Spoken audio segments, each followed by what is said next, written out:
অথচ চুপ করে বসে তোমার ছায়া যেন ধোয়ার ভিতর দিয়ে হেঁটে আসে।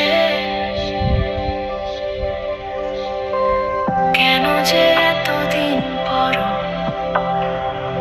চোখে ভেসে আসো তুমি, হৃদয়ের প্রতিটি কোণে নিঃশব্দ তোমারই কথা শুনি।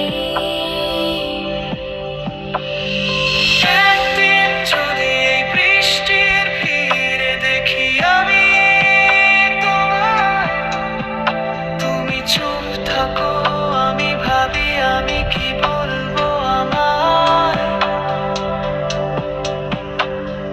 তুমি কখনোই দূরে ছিলে না, তুমি ছিলে, আছো, থাকবে বৃষ্টির প্রতিটি ফোঁটা। তুমি কি শুনতে পাও আমার নিঃশব্দ ডাক? এই ভিজে সন্ধ্যায় মনটা যে তোমাকে খোঁজে বারবার। তুমি না